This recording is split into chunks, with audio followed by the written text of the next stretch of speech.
You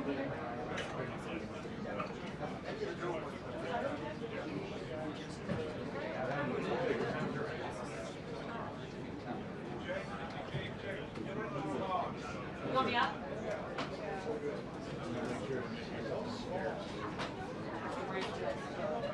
Not the Romas, Cambridge. I have you. It's all about the popularity. Initially, it was taking a lot of it up to something.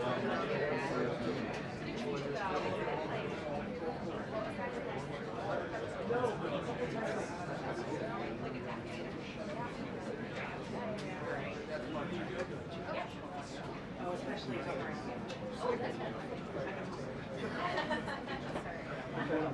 Well, I'm not going to talk to you.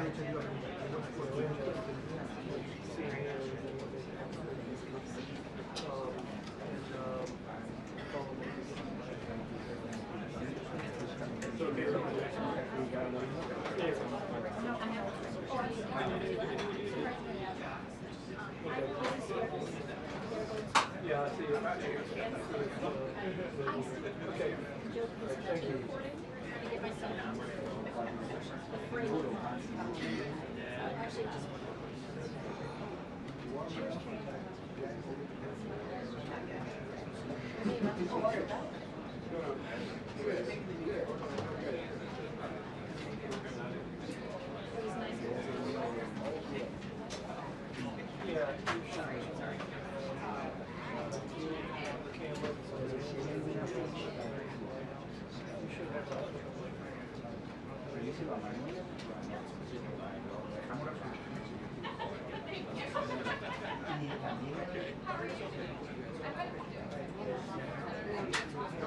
Well, really getting beat up here.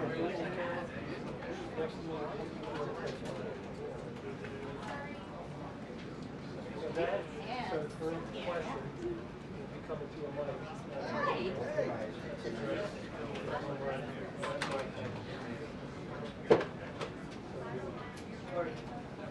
Thank you. Sure.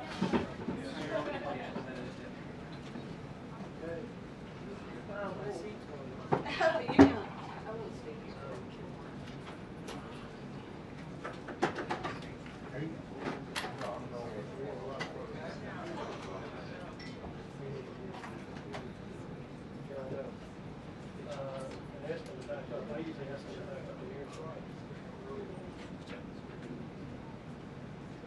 I get my shot from here. Just has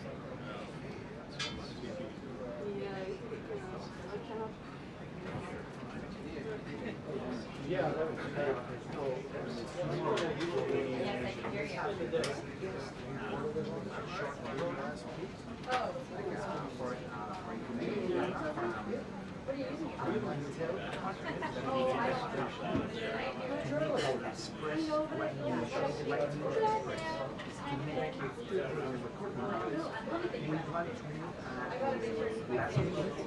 Thank you.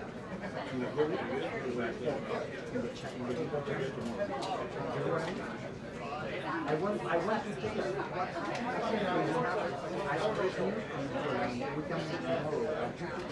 Think why don't you all networks like I think that we have shows we can run, but we don't worry about that. But I want just to go on viral thing and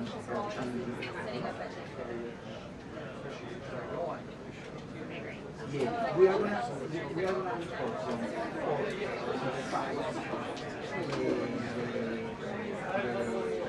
the world show, and after we change the background, we put something about Venezuela, and we make like a, I don't know, a 15 minutes show. But we one day we're talking about Venezuela.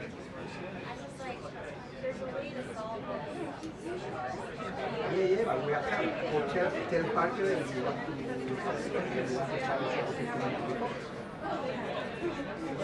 because I want to prove that space you can use to grow up with what you see this so tell him that the life is good, so we have to And Hey last Brian, week, do you want me up on this box or am I going to stand for it? in 2 weeks, we make the show live, and during the week, we can use it translate that is Do not you need can me up work. here? Or should I stay? We can use the studio to make a live, half-past live, you know? Yep. I think it makes sense, right?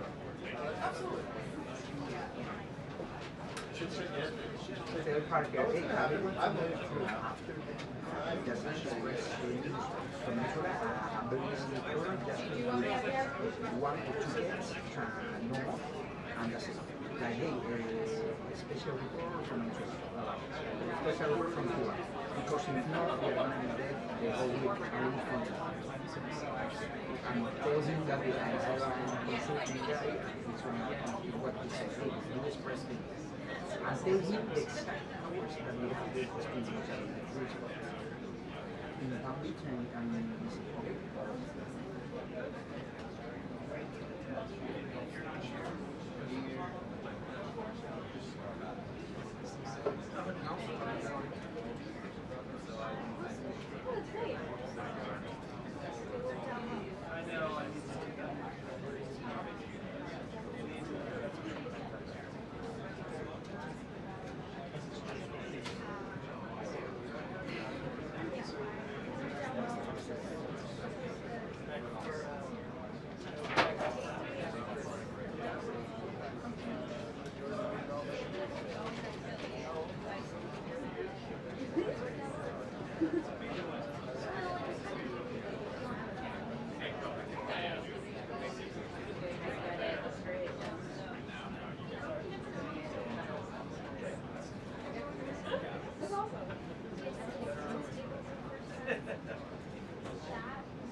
You have to do what you do.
We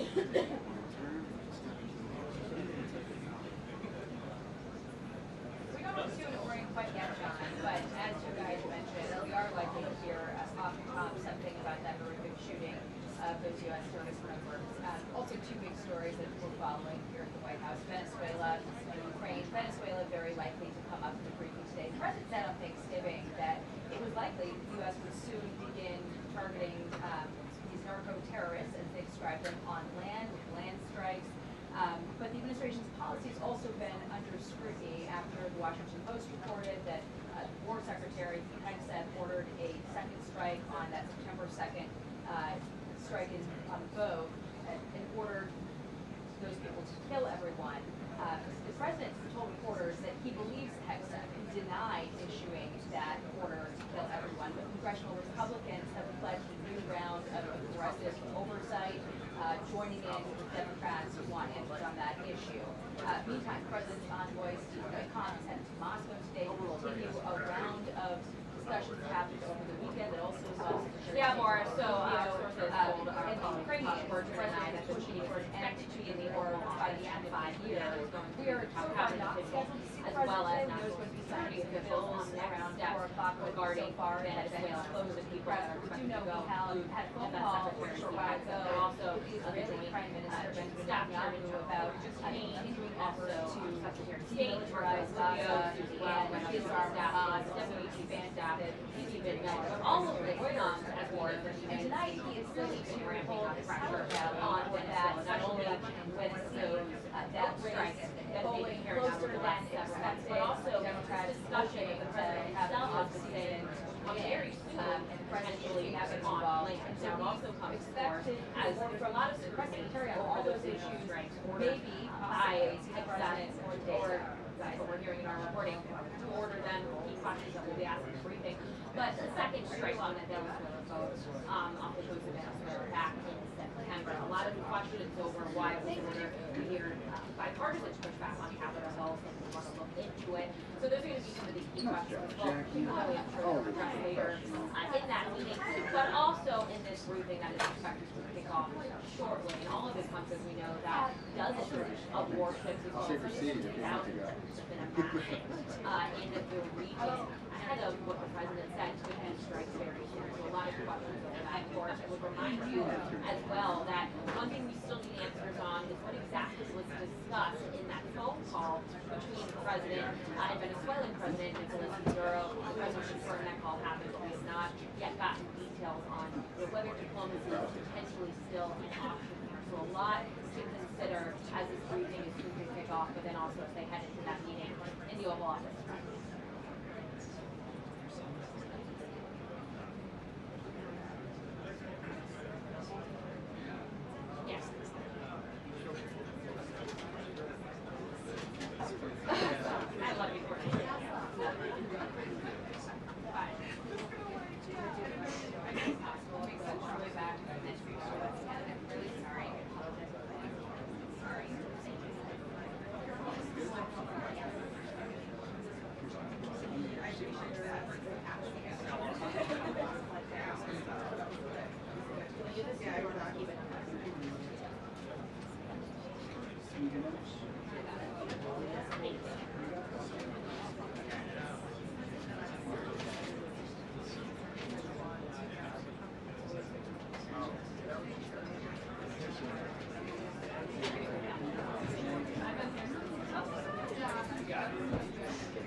good range.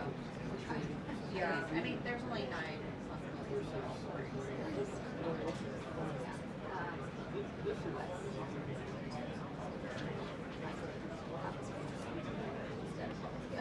Yeah, exactly. So, unlike what we have to order online, pick it up and select our storage.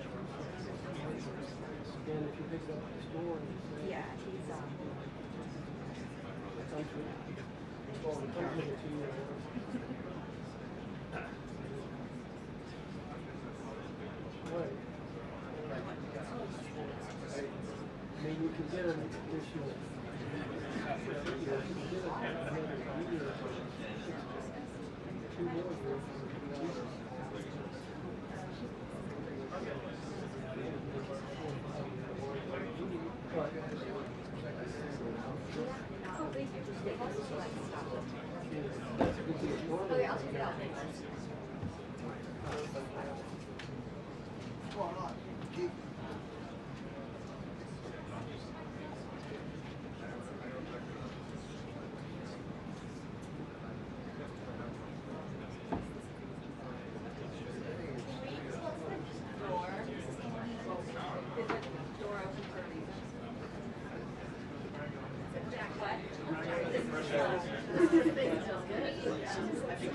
Oh, you like it?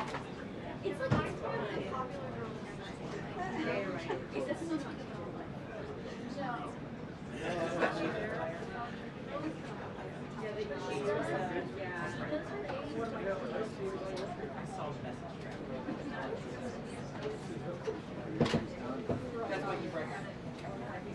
I thought about bringing something. Why it is.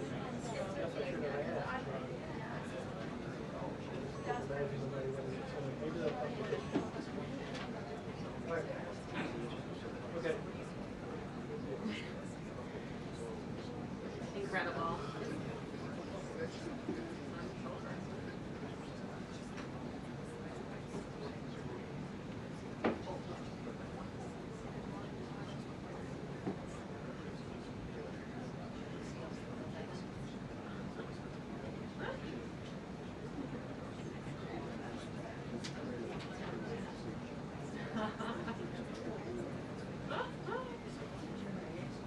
Unfortunately, I've been my journal for a while now. Oh.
What color? Big Tara.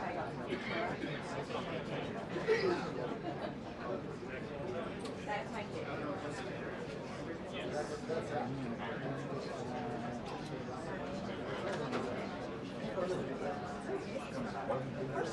Why would you end the show? Why wouldn't you continue the rest? And also, there was not a. Regia? Actually, Regia? You don't see it there? Está la iglesia.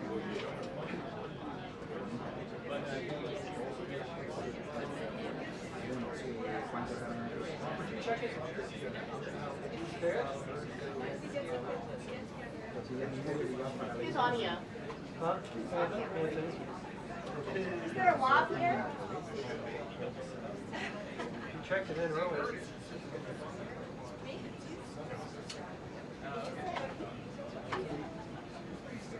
All right.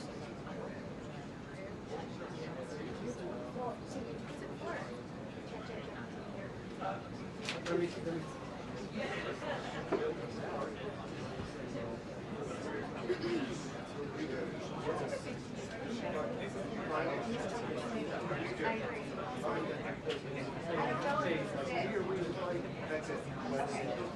Hello. It was rolled up. Yeah, page here right now. You hear we just might? We didn't actually do it.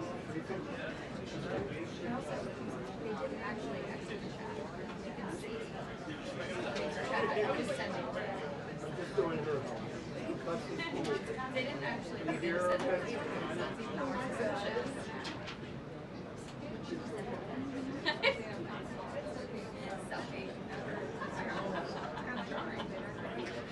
Missing you.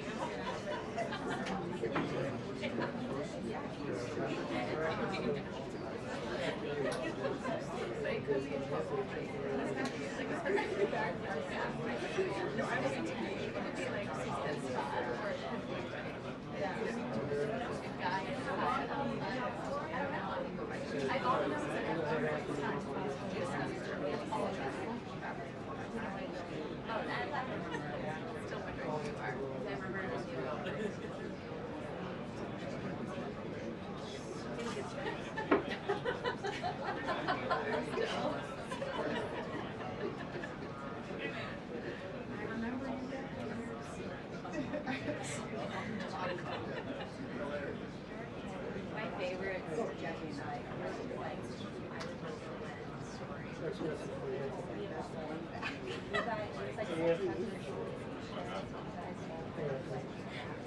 Yeah, I'm here. Make sure she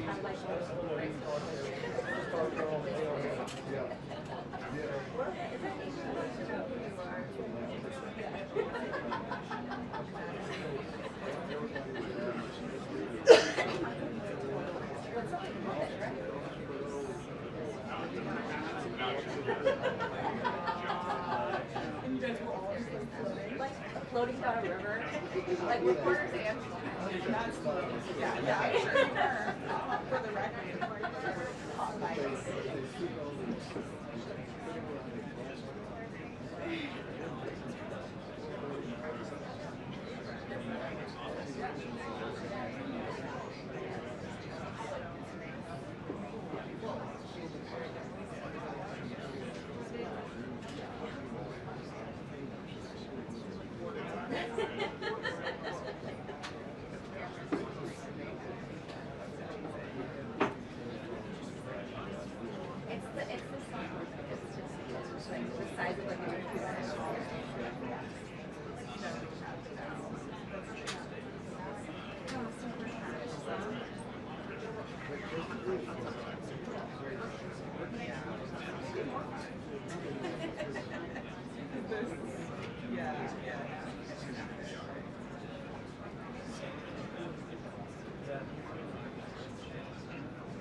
one's a little skewed.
This one's not square. Yeah. So, yeah.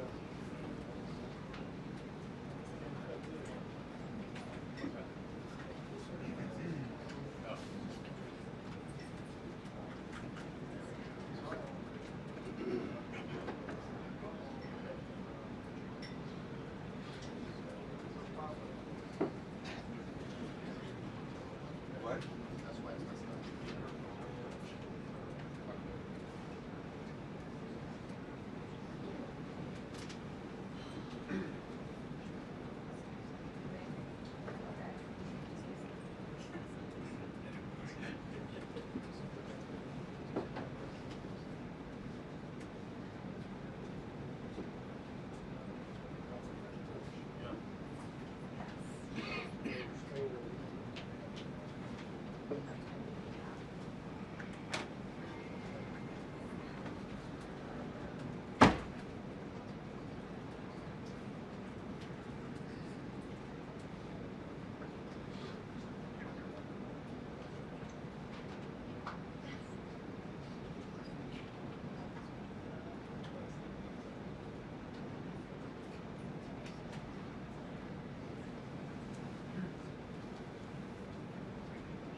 Good afternoon, everybody.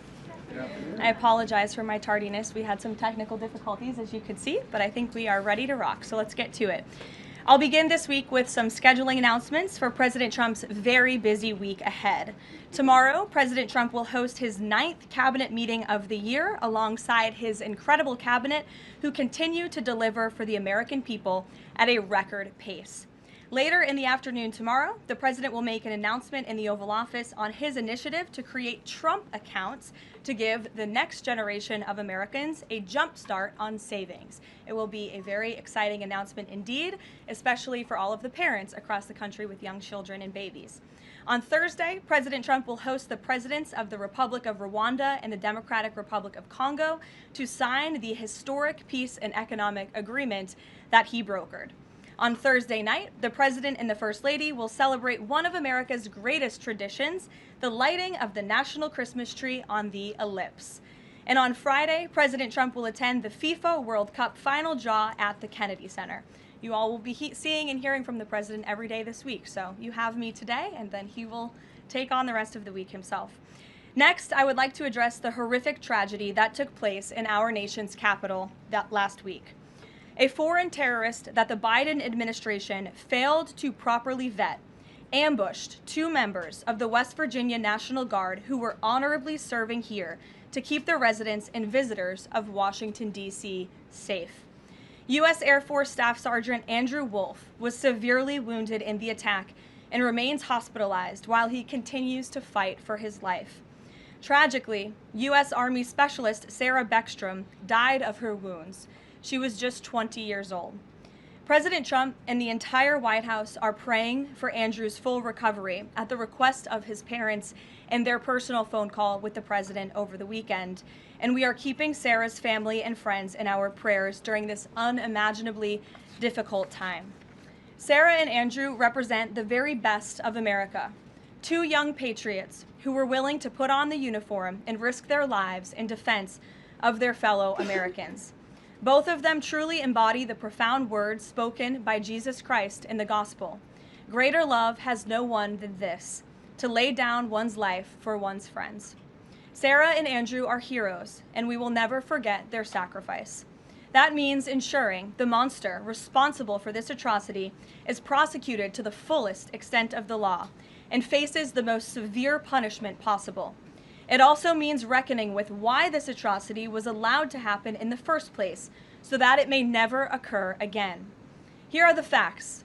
The terrorist who gunned down American soldiers blocks away from the White House in an ambush was an Afghan national who was flown into our country by Joe Biden's administration in September 2021 in the chaotic wake of their botched withdrawal from Afghanistan. One of the most embarrassing moments in the history of our great country. Joe Biden's historic failure in Afghanistan continues to haunt this country and our men and women in uniform. Not only did this surrender lead to a suicide bombing that killed 13 American heroes in Kabul, but now National Guard troops were shot on U.S. soil by the same kind of enemy. We continue to live with the deadly consequences of Joe Biden's horrific leadership. Nearly 100,000 Afghans were recklessly released into the United States with little to no vetting. There was no regard for the disorder and violence that this would unleash on American communities and American culture. Reportedly, thousands of these strangers and unknown individuals were flagged to the Biden administration for national security, public safety, and fraud concerns. But the terrifying truth is that the Afghanistan debacle is just a small part of Democrats' complete and total betrayal of the American people during the Biden years. The tragedy that we just witnessed the day before Thanksgiving is a reminder that untold thousands of terrorists, gang members, and criminals were invited into our country and remain here to this very day. The border is now secure, thanks to President Trump, but the threat in our interior remains real and urgent. These public safety threats are already inside our land. And President Trump was elected on a promise to find and remove them. And he has already taken significant steps and made significant progress towards fulfilling this promise. But there is more work to be done because President Trump believes that he has a sacred obligation to reverse the calamity of mass, unchecked migration into our country. As a result, the Trump administration is now actively re-examining all of the Afghans imported into the country by Joe Biden. Any individual who threatens our national security or our citizenry will be subject to removal.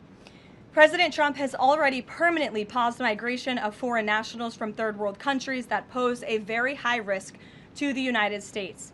For too long, past American presidents supported self-destructive immigration policies that allowed foreigners who outright hate our country and have no interest in assimilating into our culture. They've allowed these individuals to flood peaceful American communities. This disastrous approach has drained our welfare program, driven up the cost of housing, suppressed wages, and jeopardized the safety of law-abiding American citizens. In fact, according to a new bombshell report from the New York Times, Somalian migrants in Minnesota have defrauded nearly $1 billion in taxpayer-funded benefits under Democrat Governor Walz's leadership. President Trump is putting an end to this dangerous America Last approach. His position is rooted in common sense. In the wake of last week's atrocity, it is more important than ever to finish carrying out the president's mass deportation operation. America cannot allow millions upon millions of unvetted illegal aliens to be rewarded with amnesty after they broke our nation's laws to come here. They must go back to their home countries. It is also essential to immediately address the massive fraud and corruption that has been going on for decades in other aspects of our immigration system, most notably when it comes to asylum claims. Millions of people who have come here under false pretenses are told blatant lies now enjoy temporary legal status. President Trump is ending this scam as well, and I would point out that the Democrats have tried to block this administration from doing so at every turn with lawsuit after lawsuit. The hard truth is that even when it comes to our legal immigration system, past presidents have failed to ensure that all prospective citizens love America, will add value and contribute to our communities, and will assimilate into our culture. Leaders have a duty to defend and advance the interests of their own people, not foreign nationals. Leaders also have a duty to preserve the integrity and character of our nation's national identity. That is why President Trump is more committed than ever to fully restoring American sovereignty by keeping our borders secure, removing all illegal alien invaders, and rebuilding a legal immigration system that makes sense and benefits our country. President Trump has no higher responsibility than to defend our homeland and our people, and he will never waver in doing so. With that, I will open it up to questions, and we'll lead today with Isabel Brown, who is in our new media seat. She's a very popular face on television these days. She's built a great independent media podcast and platform with the Daily Wire, and I appreciate your being here, Isabel. Thank you for being Karoline, here. appreciate it and appreciate the briefing. Many Americans, in light of these recent events that you just mentioned, are starting to say that we are being invaded as a country, culturally and logistically when it comes to immigration. And we know that immigration without assimilation is indeed invasion. So given the recent remarks from Vice President Vance on a college campus about dramatically reducing legal immigration to address some of this crisis, and President Trump's Truth Social post last week about individuals who may be non-compatible with Western civilization, are there any conversations happening or plans being made behind the scenes for the administration to implement at least a temporary immigration moratorium, for example, in light of what the American people might be calling for? So, Isabel, it's a great question, and I think I spoke a little bit to the heart of your question in my opener there.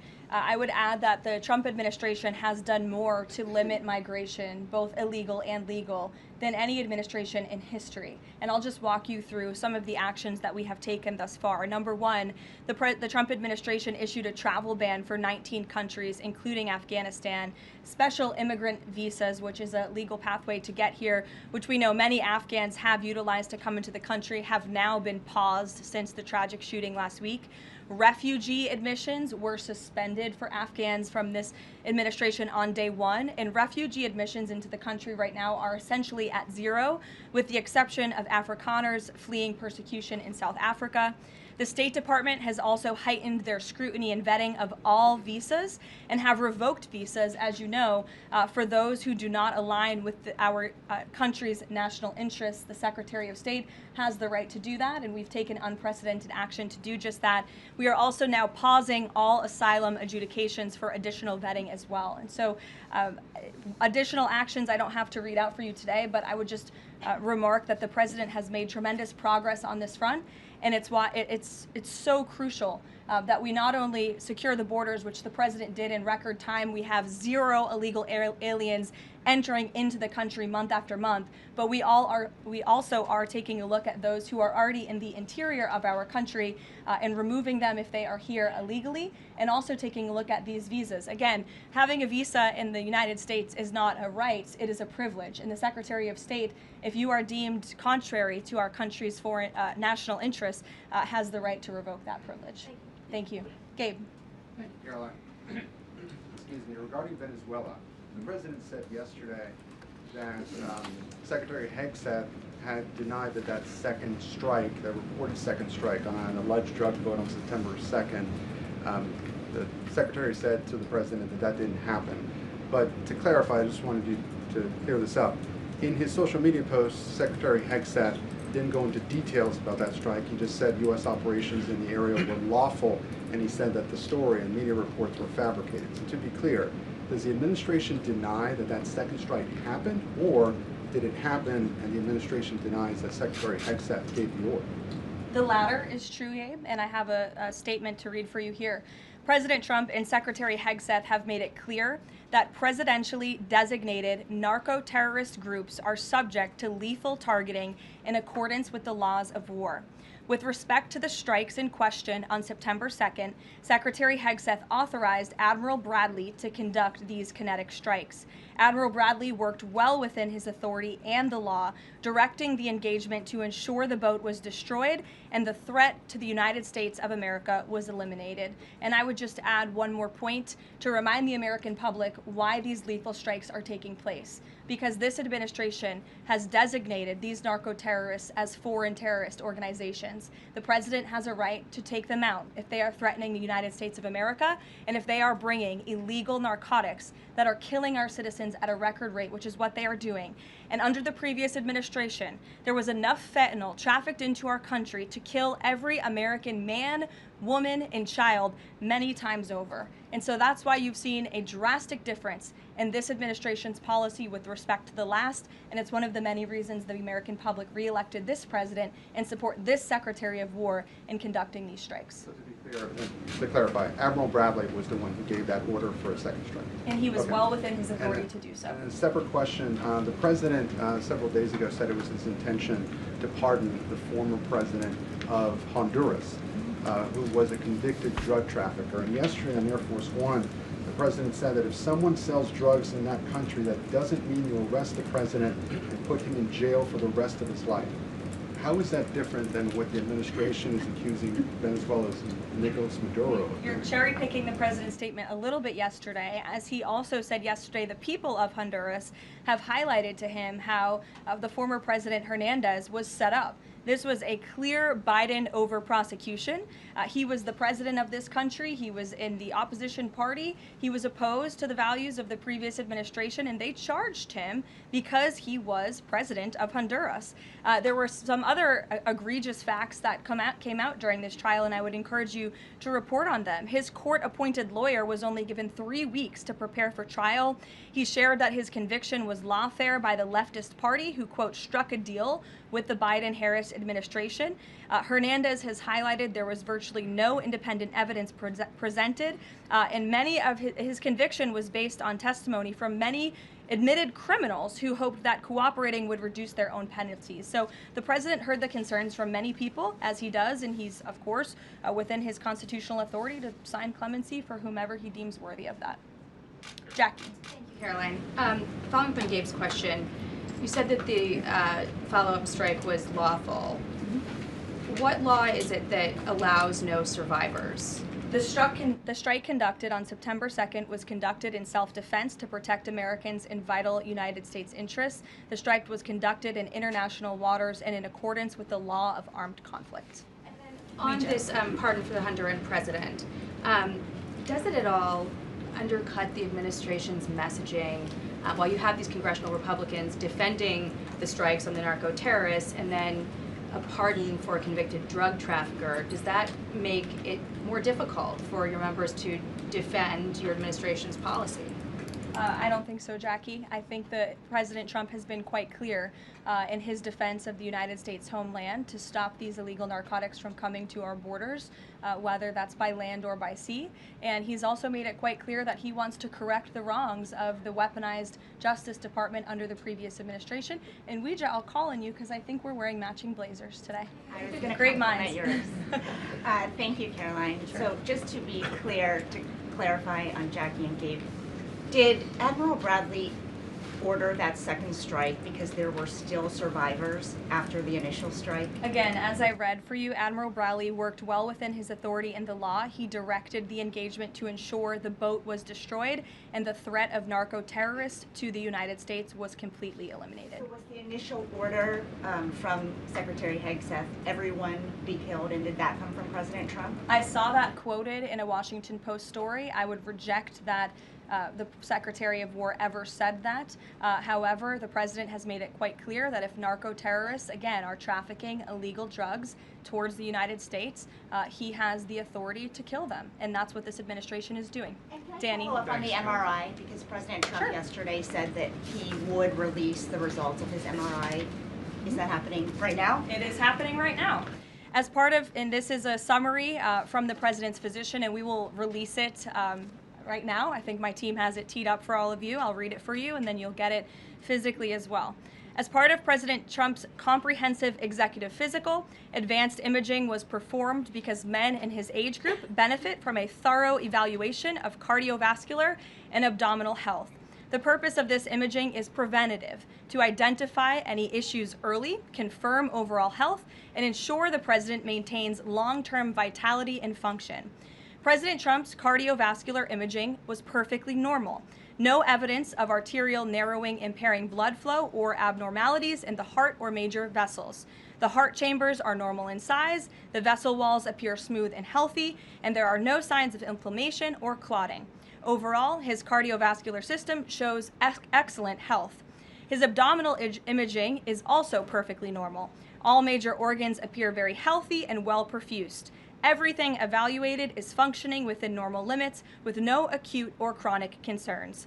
In summary, this level of detailed assessment is standard for an executive physical at President Trump's age and confirms that he remains in excellent overall health.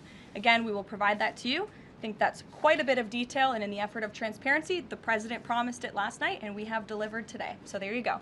Danny. Thanks, Caroline. Just going back to Venezuela, can you confirm that President Trump is going to be hosting a meeting of his national security team in the Oval Office today on Venezuela? And what are they going to discuss? Are they hoping to reach a kind of final decision on that? Out of the effort of transparency, I will confirm that the President will be meeting with his national security team on this subject and on many matters. He meets with his national security team quite often. He's the commander-in-chief. It's part of his responsibility to ensure that peace is ongoing throughout the world. I'm definitely not going to detail the specifics of a meeting between the President and his national security team that's taking place in the Oval Office, but I'm happy to confirm that meeting is taking place for you. Can you tell us, is there still, what's the position on whether US troops on the ground is a possibility there? Is that, I know you've answered that before, but what's the current operative In status? Venezuela? I think my previous answer stands. There's many options at the President's disposal that are on the table, and I'll let him speak on those. Ed. The U.S. announced a trade framework deal with the United Kingdom on pharmaceuticals, where they will pay 25% more, and the savings theoretically will go back to American consumers. What guarantees are in that savings will in fact go back to the American consumer and not be sucked up by the company? I'm going to be honest with you, Ed. I'll get you the answer to that question after the briefing. So the American Rescue Plan, Sure. funded a number of universal income. Kush will get you that answer, right, Kush? My trade guy over here. The American Rescue Plan funded a number of universal basic income programs. Now Cook County, Illinois is extending that program into 2026 with $7.5 million of taxpayer money. What does the White House think about that? I'll also get you an answer on that after the briefing. Ed. 0 for 2. Go ahead. Sure. And then in the interest of transparency, does the White House support releasing the Department of Defense's video of those September 2nd strikes on those military boats? And also, separate topic on presidential pardon power. Why did the president commute the sentence of David Gentile recently? He was a private equity executive. He served 12 days out of a 7-year sentence. Prosecutors said he defrauded $1.6 billion with thousands of victims, including veterans, farmers, teachers. Why was he pardoned? To your first question, that's definitely not a decision for me to make. I would defer you to the Department of War. It's also probably a decision for the president himself to make. As for your second question with respect to that pardon, he issued a commutation for Mr. Gentile, who's the former CEO and co-founder of GBP Capital Holdings. Unlike similar companies, GBP paid regular annualized distributions to its investors. In 2015, GBP disclosed to investors the possibility of using investor capital to pay some of these distributions rather than funding them from current operations. Even though this was disclosed to investors, the Biden Department of Justice claimed it was a Ponzi scheme. This claim was profoundly undercut by the fact that GBP had explicitly told investors what would happen. At trial, the government was unable to tie any supposedly fraudulent representations to Mr. Gentile. In short, again, this is another example that has been brought to the president's attention of a weaponization of justice from the previous administration, and therefore he signed this commutation. So say that these people were defrauded. I just read you a very detailed summary of why the commutation was made. Sure. In the middle with the red tie. Thank you, Caroline. Okay, Andrew, go ahead, and then you. In wake of Congresswoman Marjorie Taylor Greene's early resignation, reports last week indicated that other House Republicans might consider doing the same. Does the president have any concerns in light of those reports about other House Republicans potentially leaving early, as well as the other announced retirements that we saw in the last couple of days? Look, I think the president maintains very good relationships with the vast majority, maybe with the exception of one or two. I think many in this room know who I'm referring to. Very good relationships with members of Capitol Hill within the Republican Party. And the president clearly is the unequivocal leader of the Republican Party. I think it was a recent CNN poll that actually showed that more than 90% of Republicans continue to support President Trump as the leader. So he maintains very good relations, as does his entire team here at the White House. And of course, we have a very slim margin in the House, and the president wants that to continue. Andrew, go ahead. Sure. First, on the Venezuela strike, you said that second strike was in full accordance with the law of armed conflict, but the Navy's own manual of law of war says that specifically firing on survivors from a wrecked vessel is an example of a war crime that's forbidden under U.S. law and the law of armed conflict. So how was that second strike in following law of armed conflict, and then second on immigration? Again, Andrew, I would reiterate to you the strike was conducted in international waters and in accordance with the law of armed conflict. And since somebody asked about Congress, and it's sort of related to Venezuela, I also want to add that Secretary Hegseth spoke with members of Congress who may have expressed some concerns over the weekend. And there have also been 13 bipartisan briefings to Congress on the Venezuelan strikes. There have been a number of document reviews for members of Congress to review the classified DOJ Office of Legal Counsel opinion and other related documents. 29 senators and 92 representatives have reviewed those documents, which is about 2/3 of those are Democrat members, and they have been made available to all 100 senators, all 435 members of the House, and to general counsels of the relevant committees on a bipartisan basis for their review. Immigration, during your topper you said, and I quote, "Leaders also have a duty to preserve the integrity and character of our nation's national identity." Can you explain what you mean by our nation's national identity and integrity and character, and how would refugees, people coming from war-torn places who are seeking a safe haven in America, like many of our forebears in this room, not add to our nation's integrity and character of our national identity? I'll tell you what does not add to our nation's character and integrity is refugees who come here under the alleged plight of asylum and fleeing persecution, and then come to the United States to abuse our system and rip off American taxpayers. And as I pointed out, the New York Times, to their credit, it was about 6 months too late, but they did write about how Somali immigrants in Minnesota have been ripping off American taxpayers. In fact, 86 people have been charged in a rampant and widespread fraud scheme spanning multiple programs in Minnesota. Of those 86, 78 of those people are Somali, 91% of them charged. So far, 59 of those people have been convicted for their roles in fraud plots that have stolen $1 billion from taxpayers. In one scheme, and this is egregious, a nonprofit and its affiliates with these Somali migrants claimed to have fed tens of thousands of American children during the pandemic. They were reimbursed for those meals by taxpayers. However, federal prosecutors found that almost all of those meals were never even delivered to hungry children. In fact, those organizations' leaders spent the money on houses, luxury cars, and real estate in Turkey and Kenya. Another scheme involved hundreds of organizations who were reimbursed for services that were supposed to help people at risk of homelessness. Once again, those services were never provided. All of this has happened under Democrat leadership in a Democrat-run state, where these refugees, these migrants are coming to the United States. They are abusing our system. They are draining our resources that should be going to law-abiding, taxpayer-funded, tax-paying Americans. And this president is not going to put up with it anymore. Rachel. Thank you, Karoline. Just to follow back up on the Washington Post reporting, so much of the concern from Democrats and Republicans is focused on the survivors. Why won't the administration either confirm or deny or reveal whether or not there were survivors after that initial first strike?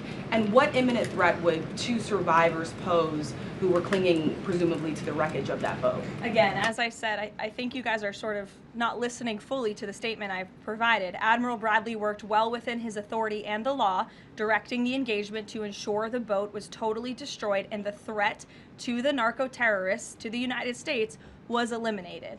And for any further questions about his thinking, I would defer you to the Department of War. I obviously wasn't in the room for these. Just to follow up, Karoline, just on the administration's policy when it comes to survivors, was there a change in policy after this strike on September 2nd?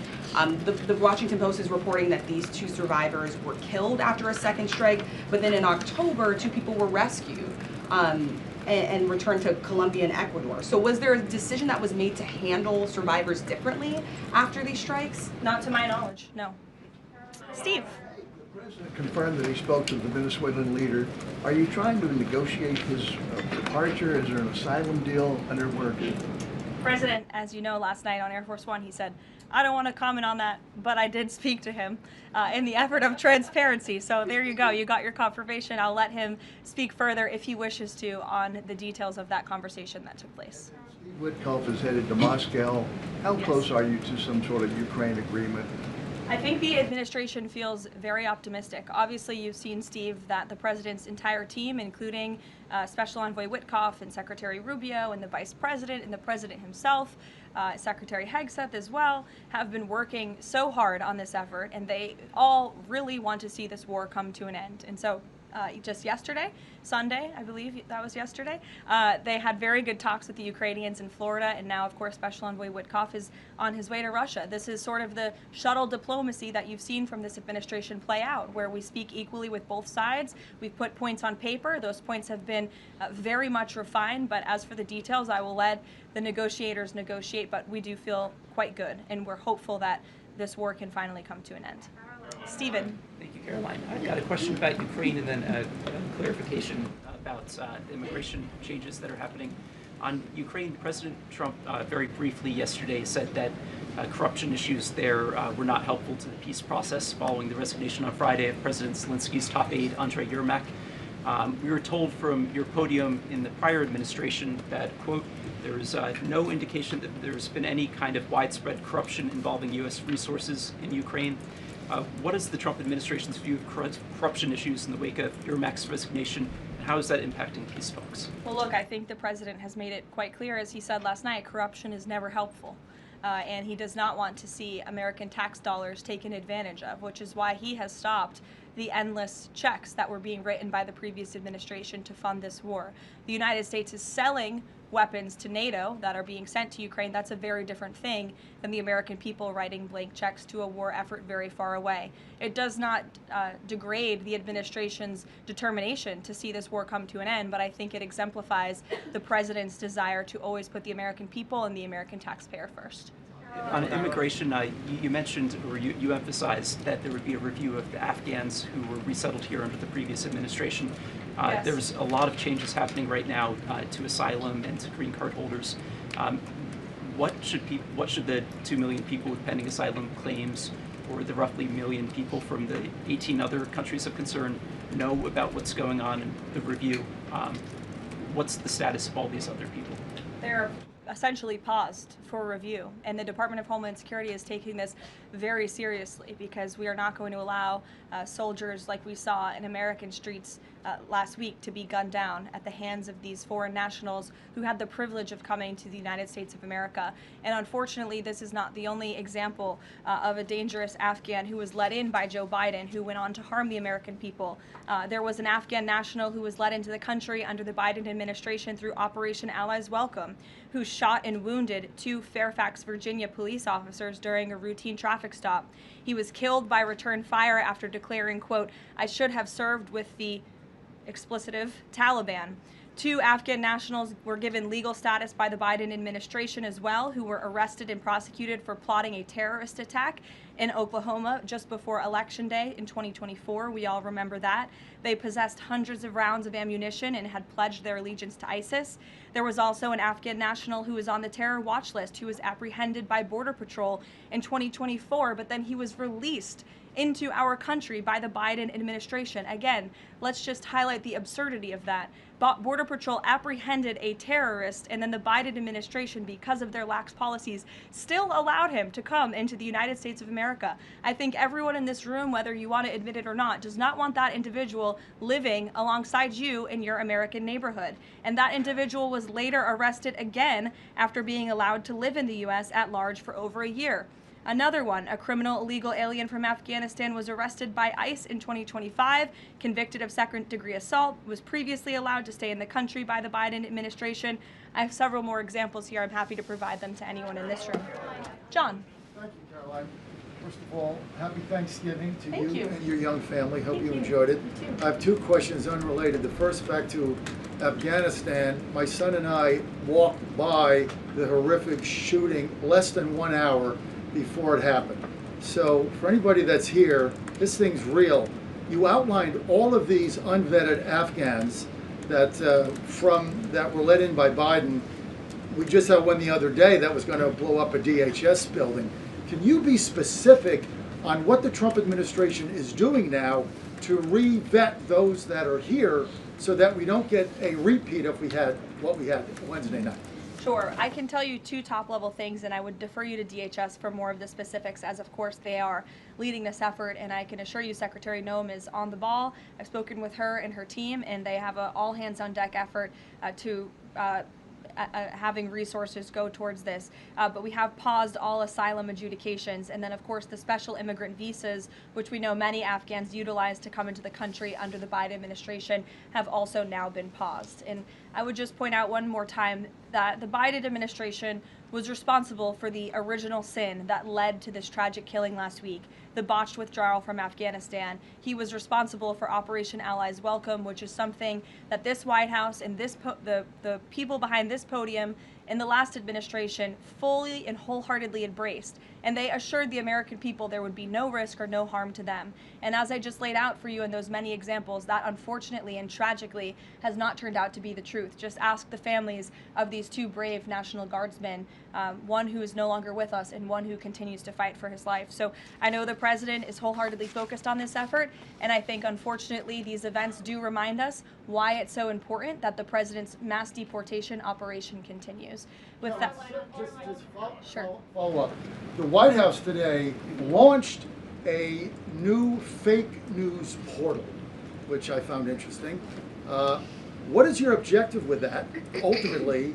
And are you going to name the news networks, and are you also going to name some of the correspondents, some which may be here today? Yes, we are. I'm glad you noticed. Much to the dismay of some of your colleagues in the room, John. And I think it goes to our original promise on day one to hold the media accountable, because unfortunately, and we deal with this all day, every day around here, there are so many fake stories that are unfortunately written that have inaccurate characterizations of meetings that took place, and it's all based on anonymous sourcing. And you know, the standard for journalism, unfortunately, has dropped to such a historic low in this country. And again, we deal with it every day, where you can have an anonymous source who has no idea what they're talking about, zero credibility, call up a reporter in Washington and say, hey, I heard this, and then the next thing you know, it's on the front page of the New York Times. It's really incomprehensible. We appreciate the journalists, some of those who are in this room who do reach out for comment, who try to get things right, and there are some that remain. But overwhelmingly, the fake news that we see pumped out of this building on a day-to-day basis, it's honestly overwhelming to keep up with it all, and to constantly have to defend against these fake news and these attacks. And I will point out one fake news story over the weekend before I let you all go, from the New York Times that took about 1/3 of the president's daily calendar and his daily schedule and said that he's doing less than he did in his first term, or he might not be fit for the job. That is unequivocally false, and it's deeply unfortunate that this story was written by the same outlet and the same reporter who wrote this: Biden is doing 100% fine after tripping while boarding Air Force One. Oh, same outlet, same reporter who wrote that President Trump is not fit for the job. Are you kidding me? You all see him almost every single day. He is the most accessible president in history. He is taking meetings around the clock. Another one. Biden declared, quote, healthy and vigorous after his first presidential physical. I don't see headlines like that too often about this president. Again, same reporter, same outlet who wrote falsely over the weekend that President Trump is not fit for the job. I can assure you he absolutely is. You all see that with your own eyes on a daily basis, and the president's physician has now given you all 3 detailed reports on the state of the president's health. So with that, I will leave you all, and we'll see you tomorrow. Thank you. Thank you, Caroline. Thank